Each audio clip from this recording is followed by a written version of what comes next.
Advanced Financial Accounting Excel Practice Problem. In this presentation, we're going to work a practice problem in Excel related to proof of translation adjustment. Get ready to account with Advanced Financial Accounting. Here we are in Excel. We have our information on the left-hand side. We're going to put that into the blue area on the right-hand side, including our worksheet and our trial balance worksheet where we will have a translation. So let's take a look at our information on the left. We're going to have a proof of translation adjustment. So we'll work it out in the translation on the trial balance, and then we'll go and do a little proof of the translation adjustment that we will have here in the blue area. So on 1/1x4, P, the parent company, acquired all outstanding stock of S, the subsidiary, a Norwegian company. So we're going to have to deal with this foreign exchange type of situation with regards to the consolidation process. And the cost was $162,000. That's in dollars, represented with the dollar sign, as opposed to the foreign currency, which is going to be in this NOK representation. The net assets of the subsidiary there and at the point in time of purchase, $770,000. Book and fair values, same, except for the property, plant, and equipment. Has a fair value over the book of the $18,000. The remaining useful life, 10 years. The remainder of the differential is going to go to a patent, which is not going to be goodwill, but a patent, which has a 5-year amortizable useful life. And then on the S, which is the subsidiary, first in, first out inventory method is going to be used for the subsidiary. Beginning inventory was purchased on 12/31x3. Ending inventory was purchased on 12/15x3. Purchases in 2000x4, which is going to be the year of consolidation. We're working on 2000x4, is $430,000. And then S purchased all property, plant, and equipment in July 2000x2, which is before the parent company purchased the outstanding stock of the subsidiary, happening on January 1st, 2000x4. Straight line depreciation methods, what we're going to use for the depreciation calculations. S sales and expenses incurred evenly. That's going to be the assumption we have in the problem. Sales and expenses incurred evenly for the subsidiary. 7/1x4 dividends were declared. So that's the point of the time the dividends. We have the parent company numbers, which are going to be in dollars here. So these should be straightforward because they're in the dollars. The $264,000 for the income. The $3,500,000 for the stockholders' equity, dividends of $160,000. Then we have the relevant exchange rates and the dates down below. So we're going to have a translation here. So that means that we have a subsidiary in a foreign country. The foreign country is going to be the currency that they will be using for their books, as well as functional currency. So we're going to be using that. That'll be their functional currency. So that means that we're going to take their trial balance, which is going to be in a foreign currency, and simply translate it, which is typically a little bit easier than if the functional than the remeasurement process. So we're saying the functional currency is, well, I think it's a little bit easier, but there's a difference between the two processes, right? So they're in a foreign currency, books are in the foreign currency. We need to pull them into, at the end of the day, the U.S. dollar, so we can then consolidate them with the parent company, which happens to be in the U.S. dollar. So we're going to use a translation to do that rather than the remeasurement process, which is what we may use if if it was in the foreign currency, but we decided that the functional currency was the U.S. dollar. Okay, so then let's do this with the trial balance, as we've kind of seen in the past. There are similar problems to it. And then we'll go back and we'll recalculate the adjustment that we're going to come to at the end of this process. We'll come to this adjustment using this worksheet here. To do this, let's hide some cells. Let's hide these cells so we can have as little information, or look right at the information we need. So I'm going to be hiding from E to I. So EI, we want to go to EI. Let go, right-click the selected area for EI, the range of EI, and then hide that. And then we're going to go through and we're just going to simply apply the rates out, as we have seen in the past, to take this from the foreign currency, which is the whole trial balance is currently in the foreign currency. And then we're going to translate it with our percents tier to the dollar. Now remember, this is going to be a translation that we will have. Remember that we can't use the same rate, because we would like to. If we used the same rate, we would have something in balance represented by the green 0, and we would end in something that would be in balance because of the properties of multiplication using the same rate. But we can't use the same rate. Main reason is because the income statement, I won't go over the whole justification as I did in prior problems, but the income statement, you could think we would use an average method at the very least. And then the balance sheet, you would think we would use a rate that would be an exchange rate at the end of the year. So that's going to be the major difference that we'll have. So if we do that, we're going to say, all right, well, let's do the balance sheet. Let's translate this thing out. Balance sheet at the end of the year, we would typically be using the exchange rate at the end of the year, which for us is going to be the 1231x4, which is the 0.21. So we're just going to take that 0.21. I'm going to copy that on down to basically all the balance sheet accounts. I'm going to do that by making an absolute reference of this cell. I'm going to double click on it. I'm going to select F4 on the keyboard, and or you can put a dollar sign, or you can put a dollar sign before the C, a dollar sign before the number of the 36. Then we can copy and paste that, and it won't move the cell. I'm going to paste it down into all of the balance sheet accounts. So that includes the assets and the liabilities. We multiply that across. So we're simply multiplying that across here.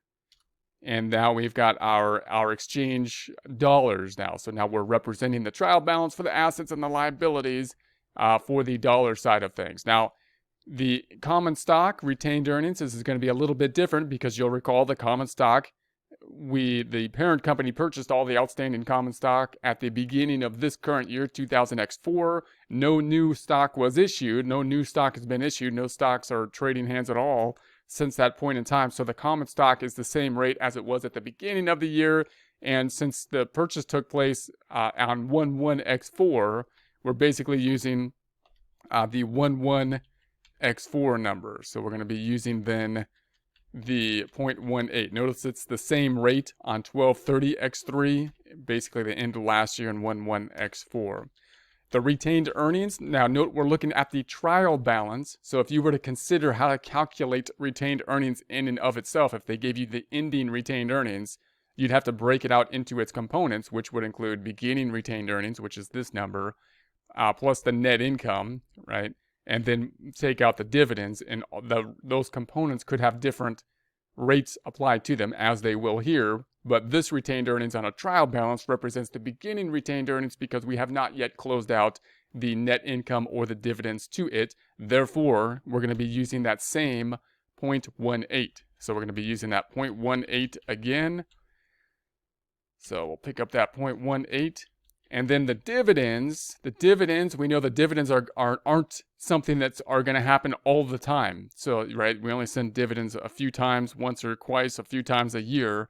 Therefore, we can pick the date, basically historical date, of the point in time the dividends actually went out.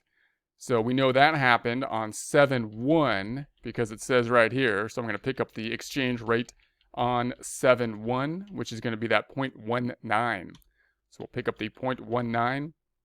Then on the income statement, we know that this is good for the time frame beginning to the end of January through December. Activity was happening on that entire range of time. Therefore, we're going to take the average rate here. So I'm going to pick up the average rate. I'm going to say this is going to be equal to the average of 0.2. Now, I'm going to then absolute reference that, and then copy that down to all of the income statement accounts. I'm going to say F2 to get inside of it. I'm going to say F4 on the keyboard to put a dollar sign before the C, a dollar sign before the 37. Enter. I'm going to then say Control C to copy that. Down arrow, holding down Shift, selecting these cells, and then Control V to paste it.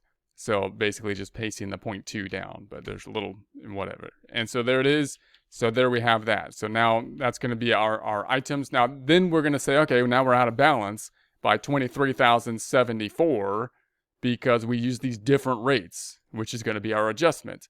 So I'm going to say, all right, so then that's just going to be, I'm just going to plug that in here. That's going to go to the accumulated other comprehensive income translation adjustment 23074. It's going to be a negative 23074, negative 23074. So there we have that. Now, we might not feel completely confident with that process. We just kind of put these rates in there and then put this in there. We might want some kind of other reconciliation adjustment to get back to this 23074 so we can calculate it maybe two different ways, which might give us a little bit more confident that we're doing this thing properly. Don't have some other error that happened somewhere up top. So To do that, we'll do this other little worksheet. So I'm going to unhide now. So I'm going to select from C to J, from the entire columns, C to J, so CJ up top. Right-click CJ, the selected area, and then unhide so we can see our worksheet once again. So we're going to recalculate that 23,074. This is going to be our proof calculation. We're going to be starting off with the net assets at the beginning of the year. So the net assets would basically be the equity section, or assets minus liabilities, right? So we know that assets minus liabilities now is 811,900. That equals the liabilities down here. I'm sorry, the assets minus the liabilities is 811,900, and that should equal the entire equity section, all the blue accounts, 111,900. So we have that same kind of calculation at the beginning given to us because that's the point in time that the purchase took place. And we can look at their balance sheet and do the same thing as of the beginning of the year or the end of last year. So I'm going to pick up then that beginning point, that 770,000.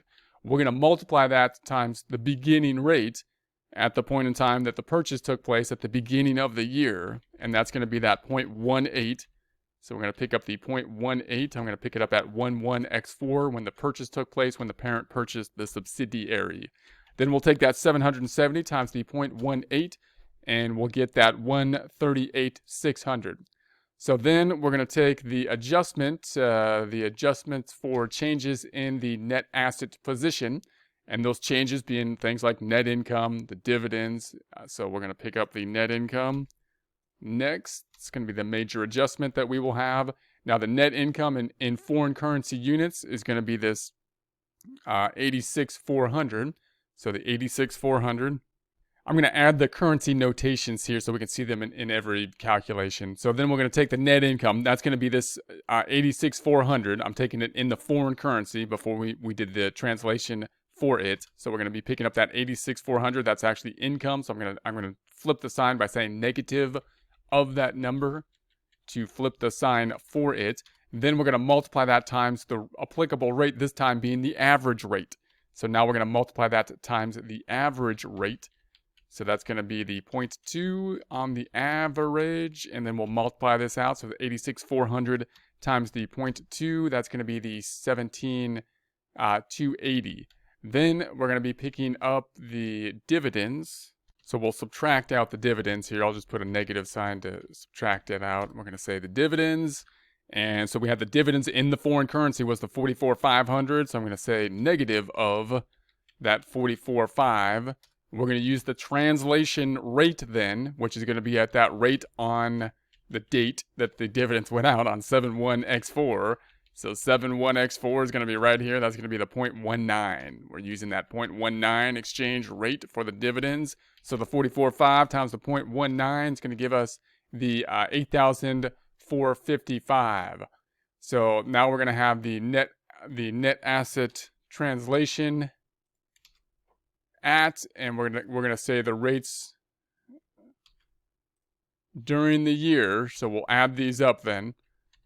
In other words, we're going to add them up, meaning this number plus this number minus the last number. Notice we use these different rates now to calculate this. So I'm going to then say the sum of these items is going to be the 147,425.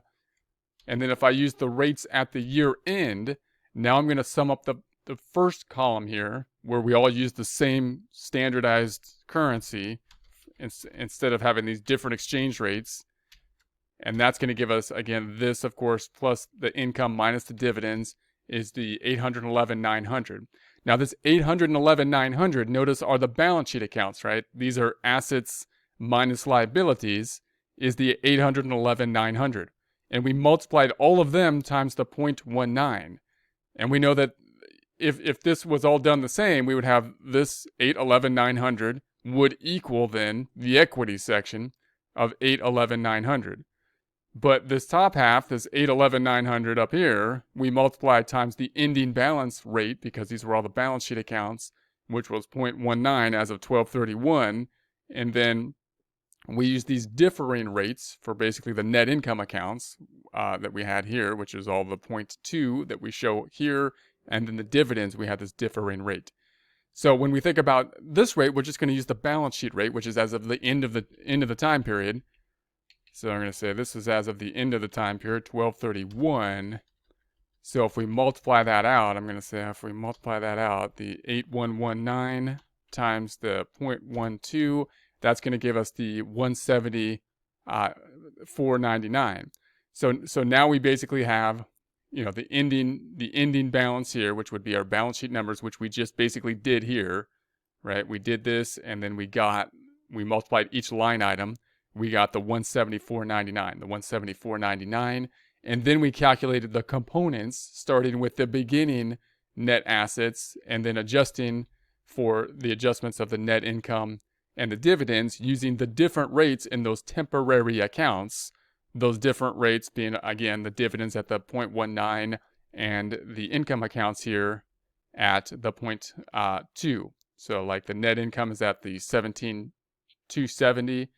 That would be the net income here, the 17,270. So we could see that, and we could see this number. We could see those different rates, and now we're adding basically this piece up top for the beginning balances, which were at the 770 at the beginning rate, and that's going to give us our adjustment, which I'm going to call this then our, let's do this first, the change in other comprehensive income translation adjustment during the year is going to be the 174.99 minus that 147,425, because again, this was using the one rate, the balance sheet rate at the end of the year. This was using the component rates for the temporary accounts.